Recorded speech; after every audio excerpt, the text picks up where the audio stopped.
Bonjour à toutes, bonjour à tous et bienvenue dans l'école du futur. Au programme aujourd'hui, combattre le cancer. Eh bien, c'est le défi que s'est lancé Sajiv Kohli.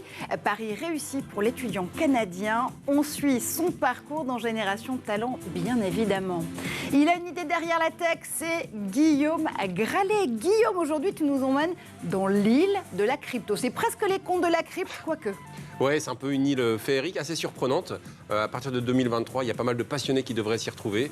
On va vous décrire un peu tout ce fonctionnement, Marjorie. À l'abordage de la crypto et des NFT, ce sera dans une minute.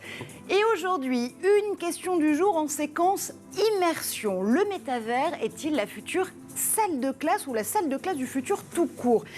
Le tout premier campus va voir le jour dans le métavers. Ce sera à la rentrée 2022, en septembre, dans quelques mois à peine. Quels enjeux pour les apprenants et pour les enseignants et enseignantes? Et puis surtout, comment tirer le parti de cette méta-éducation à venir? Pour en parler avec nous, Alban Miconnais, vous êtes le CEO de Quark Éducation. Et c'est justement vous, qui lancez ce tout premier métavers éducatif ouvert. Bonjour à vous. Exactement, bonjour. Et Nathalie Badreau. Nathalie, vous êtes la cofondatrice du lab Metaverse de l'ISCOM. Vous êtes experte en prospective et en innovation. On va essayer d'y voir un tout petit peu plus clair avec vous. Très bien, super. Mais d'abord, focus. Imaginez des nanovéhicules qui se faufilent dans votre corps pour cibler les cellules cancéreuses. C'est justement l'idée qui a permis à Sajiv Kohli de mettre au point une biotechnologie anti-cancer. Le Canadien a réussi cette prouesse à 16 ans seulement. Et c'était en 2018. Édouard Degnaud revient sur l'histoire de ce véritable talent. La découverte de Sajiv Kohli pourrait bien révolutionner la médecine. En 2018, à l'âge de 16 ans, ce jeune Canadien met au point un nouveau traitement contre le cancer. Passionné de science depuis toujours, c'est lorsqu'un cancer est diagnostiqué à son oncle qu'il décide d'y consacrer ses recherches. Grâce à la nanotechnologie, Sajiv a élaboré un traitement qui permet de distribuer les médicaments dans le corps avec plus de précision. Il explique que ces nanovéhicules arrivent à se rendre jusqu'aux cellules cancéreuses sans toucher aux cellules saines. Son approche a déjà prouvé son efficacité contre 3 cancers, le cancer du côlon, le cancer du poumon et le cancer du sein lors de tests réalisés sur des cellules en laboratoire. Il raconte que le point le plus important de ses recherches est l'algorithme qu'il a créé pour déterminer la cible à atteindre. Selon lui, c'est une approche beaucoup plus directe. Sajiv Kohli pense pouvoir faire la différence avec sa méthode parce qu'elle est 10 fois plus rapide à mettre en place, 7 fois moins coûteuse et 5 fois plus efficace que les traitements actuels selon lui. Les travaux de Sajiv ne sont pas passés inaperçus aux yeux des professionnels. En 2018, il remporte l'édition canadienne du concours Sanofi Biogenius. La même année, il remporte à Boston le Grand Prix du Global Healthcare Challenge dans cette compétition internationale de biotechnologie. Aujourd'hui, le jeune homme qui a grandi à Ontario est âgé de 20 ans et il poursuit ses études à Harvard et au MIT, 2 des plus prestigieuses universités au monde. De la nanobiologie à la méta-éducation, il n'y a qu'un pas. On ouvre notre question du jour tout de suite. Et si le futur de l'EdTech se trouvait dans le métavers? Nos invités y croient bien évidemment, mais d'abord, on va essayer de dépasser les buzzwords. Métavers et éducation peuvent-ils être compatibles? Je vous retourne la question, Nathalie Badreau. Vous êtes donc la cofondatrice du lab Metaverse de l'ISCOM. Est-ce que le métavers et l'éducation, ça fait bon ménage? Alors, est-ce qu'on peut se mettre d'accord sur la définition? Absolument. Qu'est-ce que le métavers déjà? Voilà. Métavers, des espaces virtuels immersifs où l'on évolue en avatar et qui se passent de façon synchrone, c'est-à-dire qui ne s'arrêtent jamais. D'accord? On est d'accord sur la... Oui, c'est ça. Voilà. Alban, on connaît aussi. C'est exactement ça. Je compléterai juste par 2 choses. C'est que les relations entre avatars, c'est-à-dire entre nous, finalement, peuvent être d'ordre social et économique. Tout à fait. Ou économique d'ailleurs. Et économique. Très bien. Et c'est justement toute une nouvelle sociologie qui se met en place, justement, entre nos moi virtuels, nos moi réels et les autres moi que nous allons rencontrer dans ce fameux métavers. Ça veut dire quoi? Ça veut dire que c'est La troisième dimension, elle est à pure, Nathalie? Ah, tout à fait. Pour moi, c'est une troisième dimension, c'est-à-dire que c'est l'éducation augmentée, véritablement. Donc, on va prochainement, alors je ne sais pas, à horizon 5 ans peut-être, donner des cours, mais pas enseigner 70% du temps, enfin, ou 100% du temps en immersif, mais on va probablement prolonger certains cours dans les métaverses parce qu'il y a des contenus où il y a des leçons qui sont plus faciles d'accès et surtout qui vont être mieux appréhendées dans les métaverses. Et on va explorer justement ce que ça veut dire de faire cours dans le métavers, de recevoir aussi ces apprentissages dans le métavers dans un instant. Mais d'abord, Alban m'y connaît, donc Quark Éducation. C'est vous qui mettez donc en place ce tout premier métavers dédié à l'éducation, un campus éducatif immersif. Est-ce que vous êtes fin prêt à accueillir ces étudiants avatars à la rentrée de septembre 2022 ? Alors, si c'est septembre 2022, c'est qu'il y a un petit travail encore à effectuer d'ici là, qui n'est pas forcément d'ailleurs un travail technique, qui est plutôt un test and learn qu'on mène avec un certain nombre de participants, que ce soit des écoles, des universités, ou même des acteurs de la compétence, comme Centre Info, par exemple, qui est au plus proche, justement, du monde de l'alternance, de l'apprentissage. Ce test and learn, il repose sur 3 briques fondamentales. Une première qui sont effectivement les usages. Comment adresser de la formation, de l'éducation, quel type d'enseignement apporter dans le MetaQuark. Et là, je suis ravi que l'ISCOM, et c'est rare, c'est vrai, des écoles comme ça qui ont un niveau de maturité suffisant dans le digital pour se dire, allez, on y va, on anticipe et on ne sera pas juste des suiveurs, mais pour créer une meilleure pédagogie, on est au début et vraiment je salue les initiatives de l'ISCOM. Oh, si on peut aider, nous, notre invité. Ça nous fait plaisir. Bon, ça nous adore en tout cas. C'est retourné. Deuxième pilier, c'est tout ce qui est standard informatique. Parce qu'à un moment donné, un métaverse, est-ce que c'est quelque chose de fermé, quelque chose d'unique, ou est-ce que c'est l'interconnexion entre plusieurs métaverses? Et ça, c'est une vraie question qu'il faudra se poser. Donc, quels sont les standards informatiques? Quelles sont les règles déontologiques également, RGPD, etc., où sont hébergées les données? Et le troisième point, qui nous fait prendre à toutes et à tous de la hauteur, c'est l'aspect éthique.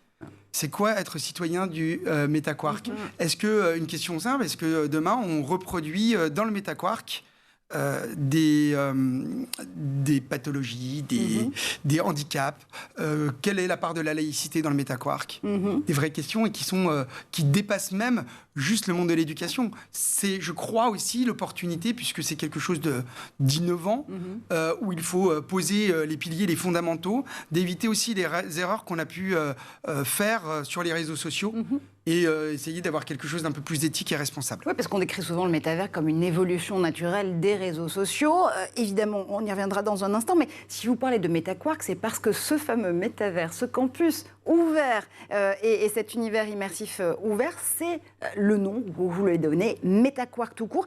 Je crois qu'au sein de MetaQuark, il y a 15 campus en cours de construction à l'heure actuelle. Ça représente 180 000 étudiants et étudiantes d'ici le mois de septembre. Et vous aviez estimé, je crois là aussi, le coût de ces campus, cette pluralité de campus, s'ils avaient été créés dans la vie réelle, ils coûteraient pas loin d'1 milliard d'euros, c'est ça? Oui, 1,2 milliard à quelques euros près, donc autant vous dire quelque chose d'assez inaccessible. Un point important, et merci de le rappeler, c'est qu'en fait, on a décidé de prendre un architecte de la vie réelle, qui s'appelle Manal Rajdi, qui est célèbre notamment en Asie pour un certain nombre de réalisations. Et ses attachements à l'environnement, à l'éco-conception, à la durabilité. Exactement, et même à sa conception de l'apprentissage, du transfert des connaissances, etc. Et on lui a demandé de recréer le campus idéal de demain. Donc, l'idée fondamentale, elle est de dire que chacun de nos clients a un campus. Ce campus, il peut être régulé en fonction de l'accessibilité par plusieurs typologies d'apprenants dans le campus ou non. Et on crée des jardins virtuels qui permettent de regrouper tout ou partie des apprenants de structures différentes, etc.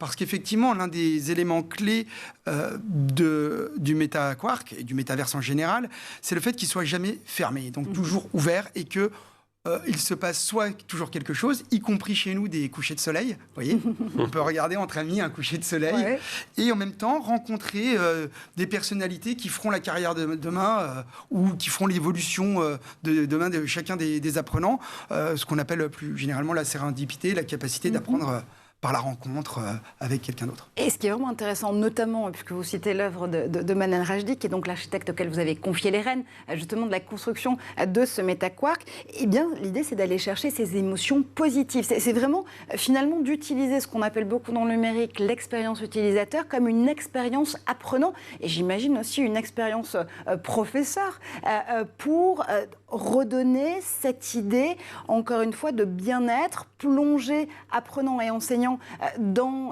un état où il fait bon, finalement, apprendre dans le métavers. C'est un peu ça, l'idée ?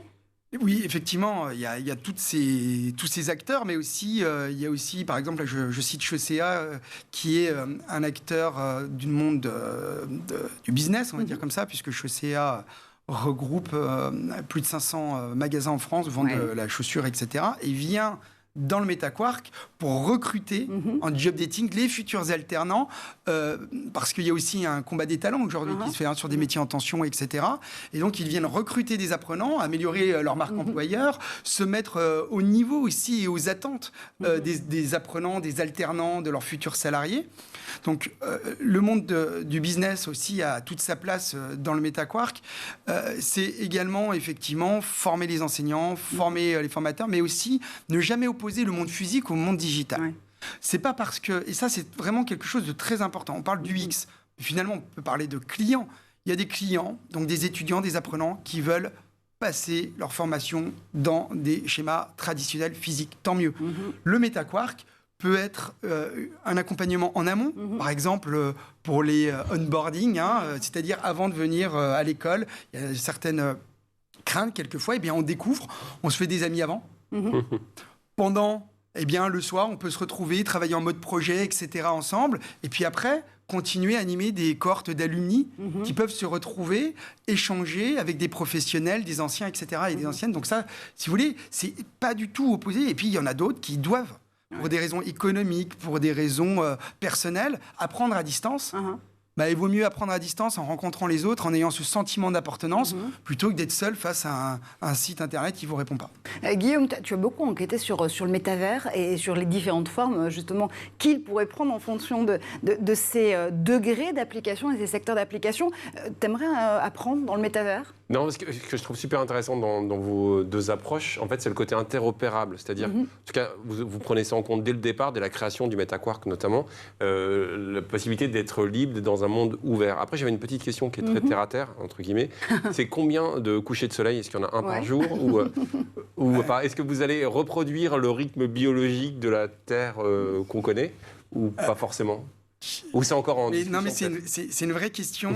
Et je crois que l'avantage du métaquark, c'est qu'on va pouvoir s'adapter aux besoins. Si on s'aperçoit qu'il y a beaucoup de monde sur plein de couchers de soleil et que ça favorise les échanges et l'apprentissage, peut-être qu'il y en aura même un toutes les 10 minutes. D'accord. Et des couchers de soleil, justement, à ce monde sans aucune limite physique que vous décriviez tout à l'heure, Nathalie, là aussi, il n'y a qu'un pas parce que l'établissement, enfin ce métaquark en tout cas, ce campus, ce métacampus, il va être ouvert 24 heures sur 24, 7 jours sur 7, il va dépasser les frontières. Ça veut dire quoi ? Que par exemple, on pourra se retrouver avec des étudiants d'autres universités dans le monde en train d'assister aux mêmes cours ensemble ou pouvoir suivre une partie du curriculum d'une université réputée à l'étranger qui s'installerait dans le métaquark aussi ? C'est exactement l'Erasmus dans le métaquark. Ça va être rapidement le cas, je l'espère en tout cas. Également, le fait de pouvoir avoir des correspondants ou des correspondantes, je ne sais pas si vous vous souvenez, si ça existe encore. Des peines, pas en anglais, on dit. Voilà. Bon, bref, sans être obligé d'aller dormir chez eux, quelquefois partager les mêmes repas. Donc, je vous prie, enfin. Ça dépend. Moi, j'ai des souvenirs quand j'étais en Allemagne où la cuisine de ma maman me manquait. Non, mais oui, c'est aussi ces échanges permanents. Et pourquoi en avoir qu'un ? Et pourquoi avoir que l'Allemagne ? Et pourquoi pas avoir... Je pense aussi que ça rapprochera à un moment donné les personnes, effectivement. Guillaume ? Juste à court terme, en termes d'équipement, il faudra quoi pour... Alors, C'est un point très important.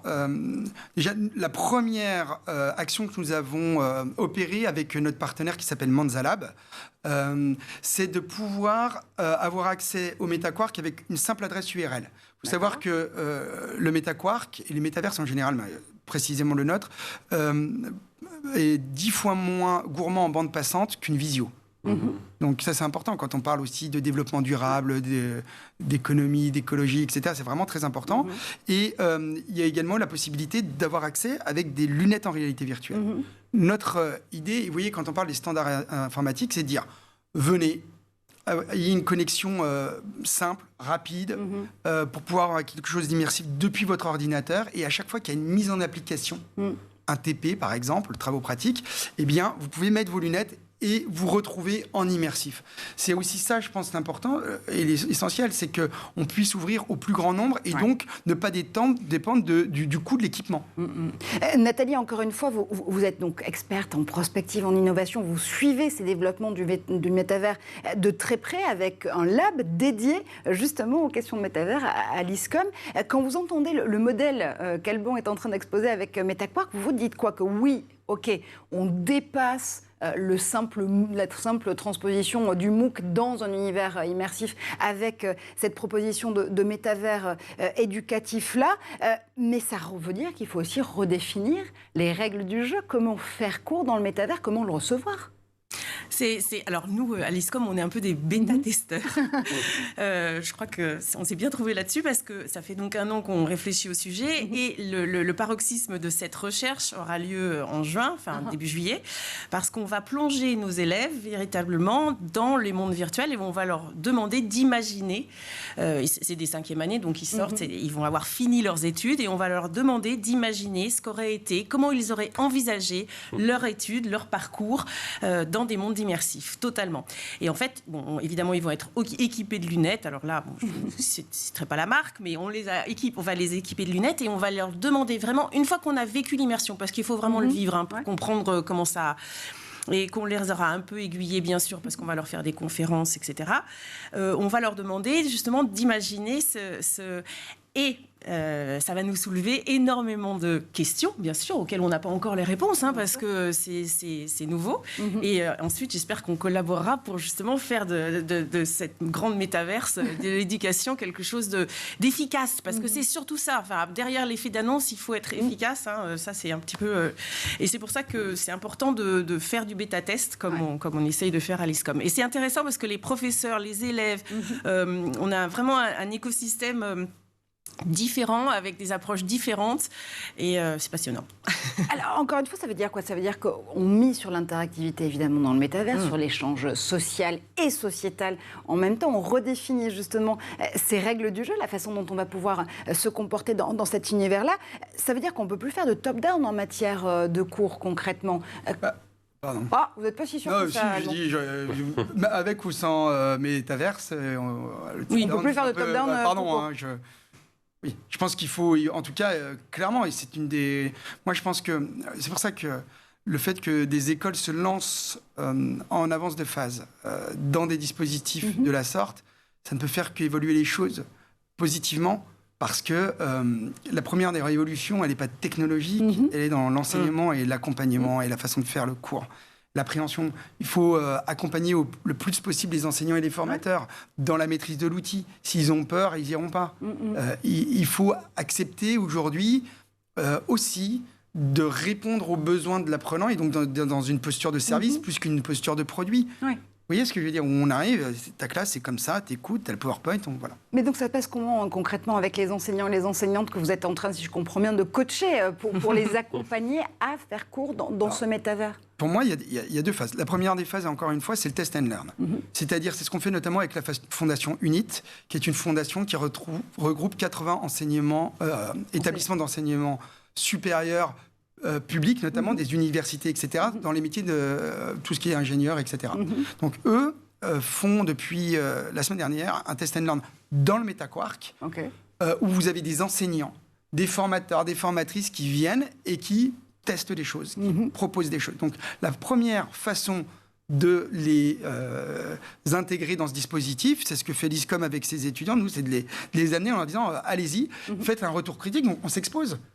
Et c'est normal. Ouais. C'est pour ça que septembre est important. Première question, c'est qu'on s'expose et puis ensuite on affine les choses. Et puis enfin, il y a un point qui est très important, c'est que quand on fait de la high-tech, on a la pédagogie, on a la technologie, on a aussi le monde du spectacle un petit peu, ou du jeu vidéo, ce qu'on veut, et ça c'est important. Mais il faut aussi avoir beaucoup d'humilité. On lance quelque chose, on apprend, l'agilité, on répond, on améliore. Et on ne doit pas avoir, si vous voulez, ce que font certains pure players, cette idée que c'est comme ça et c'est pas autrement et on a tout trouvé. On va revenir à ces pure players dans un instant. Évidemment, vous en doutez bien. Dernier élément de réponse avec vous, Nathalie, avant de se quitter le temps dans Zap. Justement, est-ce que ça veut dire que là aussi, le métier même d'enseignant va, si ce n'est changer, en tout cas, aussi être revalorisé par cette interaction que le métavers propose? Alors ça, c'est un vrai sujet. C'est un sujet sur lequel je suis très, très investie parce que je pense que justement, il va falloir éduquer les professeurs dès l'éducation, enfin, je veux dire, au CAPES. Je pense que c'est dès le CAPES qu'il va falloir équiper les professeurs avec des lunettes parce que de toute façon, c'est un monde qu'ils doivent connaître puisque c'est le monde dans lequel les élèves évoluent. Alors, les plus jeunes, les alphas, ceux qui arrivent, eux, ils sont littéralement 60 heures par semaine presque dans ces mondes parallèles. Donc, ne serait-ce que pour ne pas avoir ce fossé, déjà. Et puis ensuite, en termes d'éducation, moi, je trouve ça merveilleux de pouvoir parler des pyramides d'Égypte et puis de leur faire un tour dans les pyramides d'Égypte avec leurs lunettes. Mais évidemment, ça va s'accompagner d'une formation pédagogique. Tout le monde ne pourra pas y aller.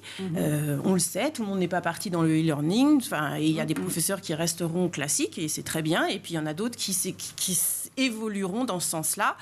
Moi, je suis très optimiste. Le métavers, justement, éducatif, est-il pour tout le monde? C'est une des questions qu'on va se poser en deuxième partie de notre talk du jour. Mais d'abord, on fait un tour du côté de la planète tech, bien évidemment. Et on regarde tout de suite les images que Cheryl Jessica Isenga a mis de côté pour nous aujourd'hui.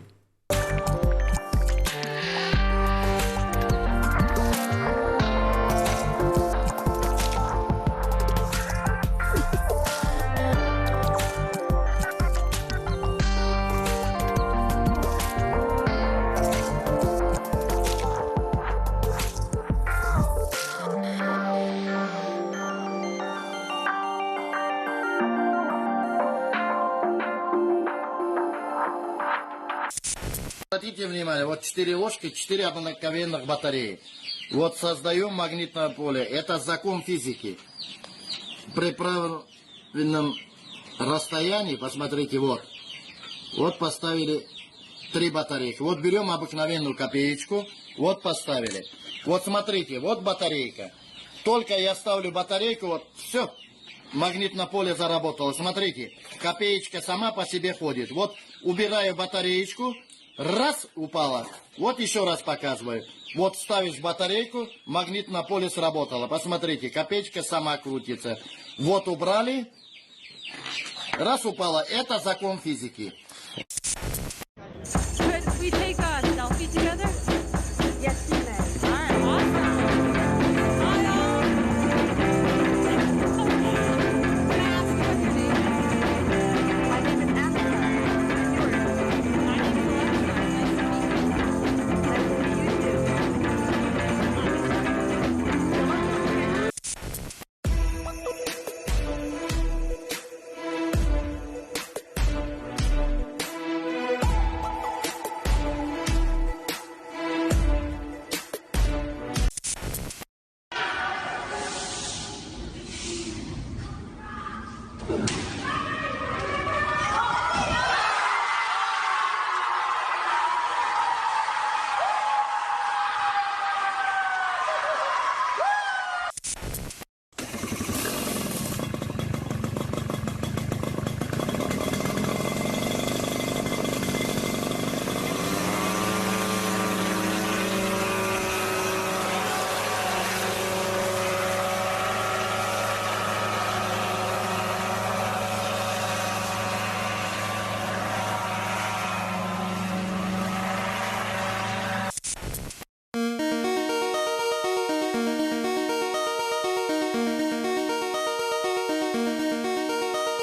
de retour évidemment sur le plateau de l'École du Futur, toujours en compagnie d'Alban Miconnet pour Quark Éducation et de Nathalie Badreau pour le laboratoire et le lab métaverse de l'ISCOM. Dans un instant, on reprend notre débat justement sur le métavers éducatif. Mais d'abord, Guillaume Gralet a une idée derrière la tech.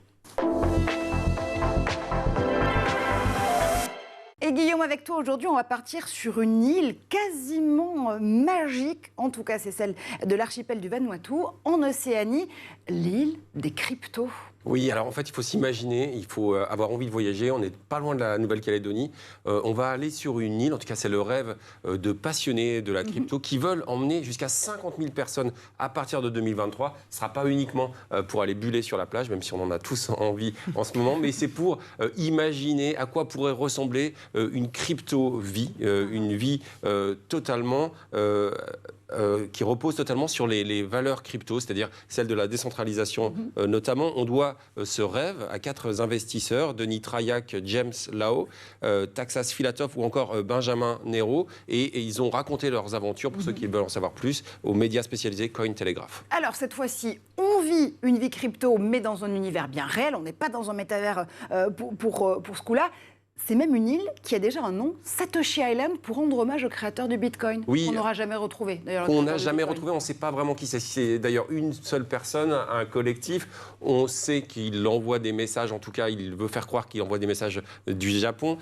Cette personne s'appelle donc Satoshi Nakamoto. Elle a notamment été célèbre parce qu'elle a publié un livre blanc qui décrit le fonctionnement du Bitcoin en 2008. Ce Bitcoin qui s'appuie sur la blockchain. Vous savez qu'on peut comparer un grand livre ouvert sur la place du village, c'est-à-dire que chacun peut regarder en permanence l'historique des transactions. Ça va permettre de créer ce qu'on appelle l'Internet de la valeur. C'est notamment Primavera des Philippines, une prof à Harvard et à la Sorbonne, qui explique très bien ça. C'est-à-dire qu'on va s'appuyer sur la décentralisation, la désintermédiation, la coordination entre pairs. Elle explique que tout ce qu'on a vu autour des débuts de l'Internet avec la collaboration, les échanges, on va pouvoir l'avoir sur la blockchain, donc ça ouvre un champ des possibles assez phénoménal. Mais alors du coup, en pratique, elle va ressembler à quoi cette vie crypto? Alors il faut imaginer une île de 300 hectares quand même, qui va être accessible par des vols directs depuis le Canada, depuis la côte ouest américaine, mais également depuis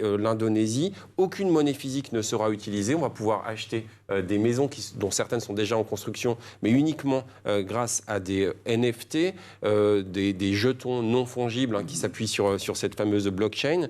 50 000 personnes donc auraient déjà exprimé la volonté d'y vivre.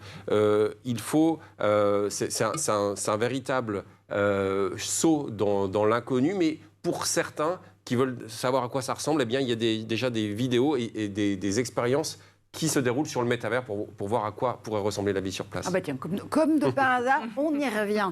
Ça me rappelle quand même une initiative dont tu nous avais parlé il y a un petit moment, pas forcément dans l'École du Futur, quoique, une initiative crypto sur un bateau. Oui, sur un bateau, et là, il faut aller voir des libertaires, en fait, qui voulaient expliquer, en fait, qui s'appuyaient sur des eaux extraterritoriales pour imaginer des navires dans lesquels on pourrait vivre sans dépendre de la législation d'aucune nation. En fait, il faut s'intéresser au Seasteading Institute. On n'est pas loin de l'école de pensée de Peter Thiel, mais également du petit-fils Patrick Friedman, le petit-fils de Milton Friedman. Ils avaient imaginé un bateau de 240 mètres de long qui devait aller jusqu'au Panama. Chacun pouvait acheter des cabines. Malheureusement, l'expérience a tourné un peu court, et cette expérience qui a commencé en 2020, même si certaines cabines ont été réservées, eh bien, le bateau a été revendu et elle est tombée à l'eau, si j'ose dire. Libertariens de tous les pays, unissez-vous ou pas. Globalement, ça veut dire quoi? Que l'univers de la crypto va ressembler à Alice au pays des merveilles? C'est un peu Alice au pays des NFT, le futur? Oui, en fait, j'aime bien cette comparaison, et c'est d'ailleurs un artiste NFT que j'adore. Elle s'appelle Lapin Mignon. Elle est française, elle habite à Londres. Elle explique en fait que c'est aussi passionnant, c'est un nouvel univers qui ressemble un petit peu au terrier du lapin blanc d'Alice au pays des merveilles. C'est-à-dire que c'est un monde sans dessus-dessous. Il apparaît étrange quand on l'observe de l'extérieur, mais il nous envoûte lorsqu'on s'en approprie les règles. Ce que j'ai envie de dire sur cet univers crypto, c'est d'essayer d'en garder le meilleur, c'est-à-dire le côté décentralisé, où on va se réapproprier un web qui appartient peut-être un peu trop aujourd'hui au big tech. Et ça va peut-être nous permettre d'inventer un monde nouveau tous ensemble. Ah, Guillaume Gralet, notre chapitre Chapelier Tauquet, adoré, unique et préféré. Merci pour ce voyage dans l'île de la crypto. Évidemment, Alban et Nathalie, je vous voyais réagir au fur et à mesure de la description de cette vie en NFT faite par Guillaume.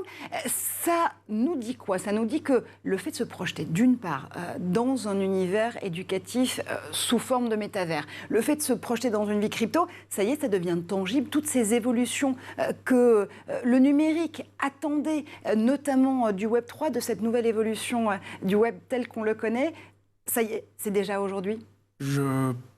Dans les concepts et dans les têtes des investisseurs, des enseignants, des enseignantes, pour partie, oui. Je crois que c'est déjà tangible. Pour vous. Nous, on l'ouvre en septembre 2022, à la rentrée, avec l'équivalent de 180 000 apprenants représentés par les écoles, les organismes de formation qui ont réservé. Donc oui, c'est tangible.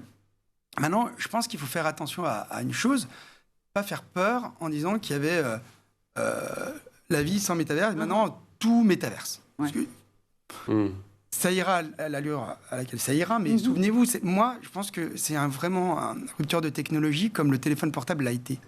Vous étiez dans une cabine téléphonique, vous pouviez pas, ou un téléphone fixe, vous communiquiez peu. Vous êtes aujourd'hui ouvert sur quelque chose de H24, 7/7, et donc vous avez un accès instantané à tout le monde. Et c'est ça le vrai changement. Ouais. C'est bien la communication entre les apprenants, les enseignants, puis les uns avec les autres. Oui, cette interopérabilité dont on parlait Guillaume aussi tout à l'heure. Ça veut dire quoi, Nathalie? Qu'il y aura un avant et un après métavers? Non, il y aura un ensemble. Il y aura, l'un n'empêche pas l'autre. Alors moi je dis toujours, on augmente, mais alors on duplique pas surtout, parce que les métavers c'est pas une duplique du monde réel. Parce que si on commence à faire cours dans une salle avec des lunettes où tous les élèves sont assis devant un prof, ça va pas le faire.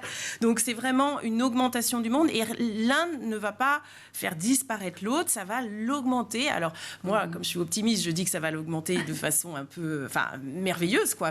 Côté, mais ça peut aussi poser des problèmes, comme on en parlait tout à l'heure, parce que c'est un peu le Far West et il peut s'y passer un peu tout et n'importe quoi, puisqu'il n'y a pas de loi, pas de règles, etc. Mais rien ne va, ça ne va pas remplacer, et surtout ça va être progressif, parce que pour l'instant la technologie elle n'est pas vraiment là. Je ne sais pas si vous avez déjà essayé de porter un masque, mais plus d'une demi-heure, vous avez commencé à avoir mal à la tête, etc. Mal au cou. C'est quand même quelque chose qui est encore en devenir. On est au niveau du gros téléphone portable 008. Oui, mais je suis d'accord. Mais il y a un point qui est quand même important. C'est pour ça que nous, on a souhaité aussi l'ouverture sur l'ordinateur. Oui, tout à fait. Non, mais c'est-à-dire que c'est... Il n'y a pas qu'un casque de réalité virtuelle à chausser pour pouvoir entrer dans un Mais métavers. sur le casque de réalité virtuelle, je partage votre constat. Pour moi, il y a un point qui est fondamental, et c'est qu'aujourd'hui, le métavers, c'est quoi? C'est la téléphonie, puisqu'on peut se parler dans le métaverse, en direct. Et à plusieurs, donc la visio aussi, téléphonie visio. Ce sont les réseaux sociaux, et c'est l'Internet. Et c'est la réalité virtuelle. C'est tout ça qui est mélangé en même temps. Et c'est ça c'est la convergence de l'intégralité de ces nouvelles technologies qui font du métaverse le nouveau point de rencontre. Ouais. Et la convergence ultime, j'imagine, ce serait de pouvoir payer son année scolaire en bitcoin ou en crypto. Je suis pas sûre. Moi, je pense que ça va pouvoir être le cas pour un point. Et je sais que l'ISCOM est assez attaché au pays, au continent africain par ailleurs. Je crois qu'aujourd'hui, lorsqu'on propose d'exporter, parce que ça aussi c'est un enjeu, c'est pour ça que nous, le MetaQuark, c'est le premier métaverse français du monde de l'éducation, c'est qu'on a quand même foi en ce que nos enseignants, nos enseignantes, nos formateurs, formatrices font, en nos titres, nos certifications, on viendra peut-être plus tard sur ce sujet, et qu'il faut savoir exporter. Donc exporter, ça veut dire aussi avoir la capacité de faire payer un certain nombre de pays qui sont éloignés des banques, etc., ou qui ont d'ailleurs d'autres modes de paiement. Donc on sera peut-être au Vanuatu sur l'île des cryptos, et on pourra peut-être en même temps étudier dans le MetaQuark en payant avec les cryptos rassemblés sur l'île de Satoshi. Formidable. On s'arrête l'espace d'un instant parce qu'on va revenir justement à cette discussion. L'avenir de l'éducation sera méta ou ne sera pas. On continue notre immersion dans l'école du futur. Et avant de replonger justement dans le métavers lui-même, je voudrais qu'on s'arrête un instant sur les enseignements pédagogiques de l'utilisation de la réalité virtuelle, justement dans l'éducation elle-même. Ce qu'on sait aujourd'hui, parce qu'on a un peu de retour d'expérience quand même sur le sujet, c'est que la VR pourrait stimuler davantage la mémoire et l'engagement notamment des utilisateurs comparé à d'autres modalités d'apprentissage.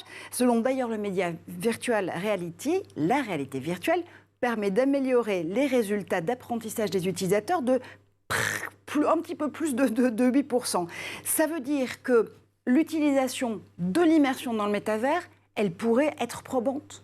Alors, totalement, mais pour une raison simple et qui est une raison connue de toutes et tous, c'est que l'environnement dans lequel vous apprenez a un effet sur la façon d'apprendre. C'est d'ailleurs pour ça que l'ISCOM, notamment, a un magnifique campus, que beaucoup d'écoles dépensent beaucoup d'argent pour accueillir la meilleure des façons qui soit, de créer des labs. Donc oui, forcément, et je veux dire, il n'y a rien d'ésotérique. Quand on apprend dans un environnement singulier, déterminé et créé pour l'apprentissage, alors on apprend mieux. Et selon le cabinet IDC, le marché de la réalité virtuelle dans la formation pourrait croître de 200% d'ici juste 2023.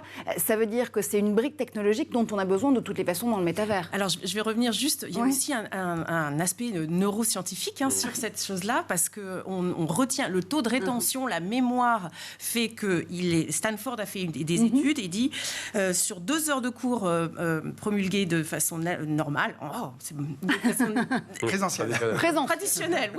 traditionnelle, eh bien, quand on retient la même chose qu'en 29 minutes de cours en immersion. D'accord. Évidemment, le cours n'est pas forcément le même, mais c'est quand même quelque chose d'important. Il n'y a pas que l'environnement, il y a aussi le fait qu'on soit complètement immergé et que donc la mémoire, et qu'on soit plus engagé et que la mémoire retient plus.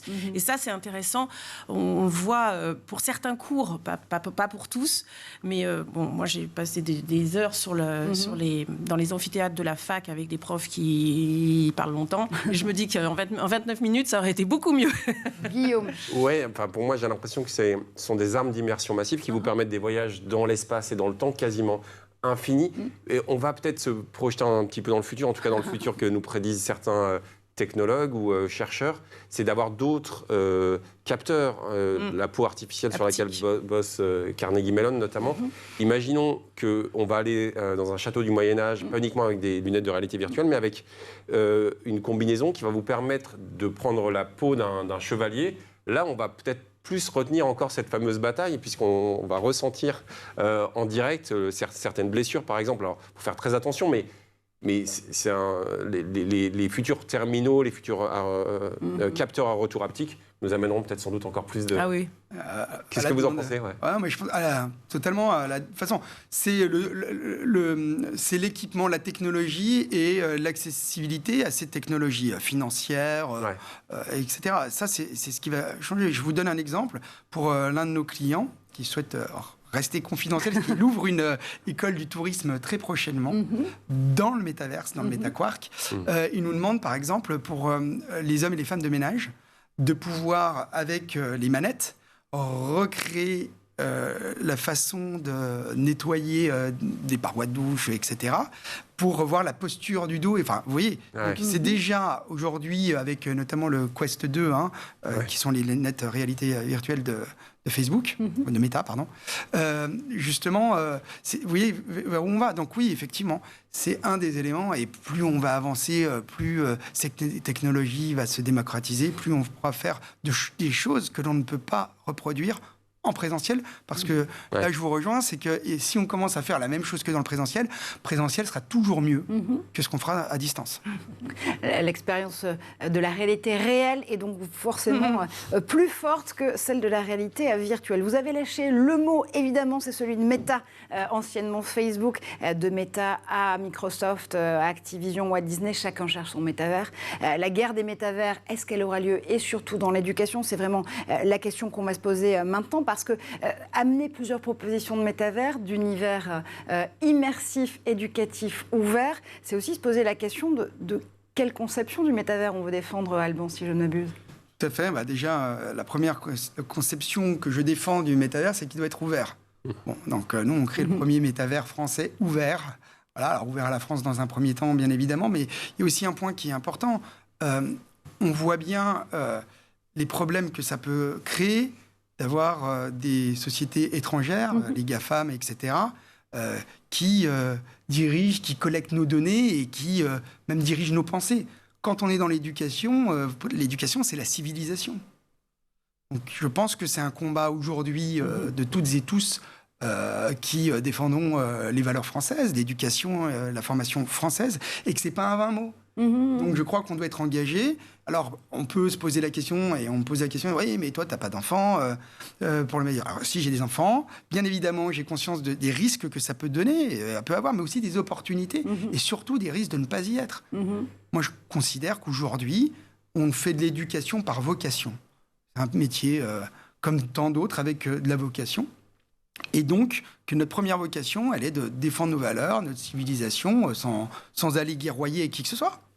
Mais en tout cas, en pouvant échanger, s'exporter, plutôt juste attendre que d'autres pays étrangers viennent chez nous. Ça veut dire quoi, Nathalie, que la souveraineté numérique dont on parle tant aujourd'hui, qui est vraiment devenu un point politique extrêmement important, un point même finalement d'enjeu industriel et d'enjeu d'indépendance, elle est transposable dans le métavers? Mais bien sûr, j'espère bien. Et je suis ravie qu'il y ait des super initiatives comme celle-ci. Et surtout, là où le next step pour moi, c'est les contenus. Le nerf de la guerre, ça va être les contenus derrière. C'est vrai qu'on peut aller visiter n'importe quelle pyramide, comme je le disais tout à l'heure, avec un contenu fait par Facebook, ou enfin Meta, ou un contenu fait par l'Éducation nationale. Et là, on a énormément en France, on est vraiment identifiés sur la planète comme très performants sur tout ce qui est production en réalité augmentée, etc., etc. Donc, j'aimerais bien aussi qu'il y ait de l'élan technologique derrière et un rapprochement avec l'Éducation nationale pour faire en sorte que nos contenus soient estampillés Éducation nationale et pas Facebook. Sauf que, et on en parlait tout à l'heure, du coût dans la vie réelle de ces 15 campus dans le MetaQuark qui s'amènerait à quasiment 1,2 milliard d'euros s'ils étaient construits dans la vie réelle, ça demande de l'argent quand même, ça demande des moyens de pouvoir développer son propre métavers éducatif. Ça veut dire quoi? Qu'on court quand même le risque, et il vaut mieux se poser la question avant, d'avoir une éducation immersive à 2 vitesses? Alors déjà, ça veut dire que effectivement, aujourd'hui, c'est parce qu'on a la vocation, la croyance, l'envie et la confiance en nos partenaires qu'on y va, parce qu'on n'est pas financé par l'État, on est aidé par personne, si ce n'est, et je pense que c'est le plus important, par nos partenaires et nos clients. Ça, c'est la première des choses. Bon, moi, je pense que, au niveau français, mais plus globalement au niveau européen, il doit y avoir des initiatives et que l'on arrête d'opposer en permanence le public du privé. Ça a déjà été le cas, il faut le souligner, avec les différents appels à projets qui ont pu avoir lieu, qui rapprochent le public privé. Il faut qu'on aille plus loin, qu'on dépasse ça. Il faut aussi effectivement une souveraineté des données, si ce n'est nationale, au moins européenne. C'est fondamental. Où vont nos données, qu'est-ce qu'on en fait, etc. Et puis enfin, il faut aussi laisser les acteurs économiques du monde de l'éducation prendre la main sur la régulation et pas forcément demander à tous les politiques de venir, par idéologie, fixer telle ou telle limite. Si vous me permettez, juste une idée, rien à voir avec le monde de l'éducation. Quand on a demandé à Manal Rajdi de venir, j'ai dit, écoute Manal, ça va être génial. L'architecte, donc, tu vas être l'architecte, tu vas être l'architecte du MetaQuark. C'est toi qui vas designer. Il me dit, mais non, mais moi je veux laisser la place aux autres. Assez ouvert, mais alors, est-ce qu'il y a une charte architecturale, comme il y a les bâtiments de France, en vrai? Qu'est-ce qu'on fait? Qu'est-ce qu'on y fait? Comment on régule? Vous voyez, ça, c'est ces questions-là qui doivent déjà, je pense, s'organiser, se discuter entre nous, entre étudiants, étudiantes, apprenants, parce que c'est important, parents d'élèves. Voilà. Ça, c'est un point qui est fondamental, selon moi. Ça veut dire quoi, Nathalie, quand on écoute Alban, qu'il faut quasiment qu'on se voit un contrat social 4.0, ou Web 3.0, pour le coup, l'expression est plus justifiée. Web 3, métavers, il faut même anticiper la façon dont on va pouvoir mener ces relations sociales. Bien sûr, j'attends vivement le prochain ministre de l'Éducation pour aller lui en parler. On aura bientôt la réponse, peut-être. Voilà.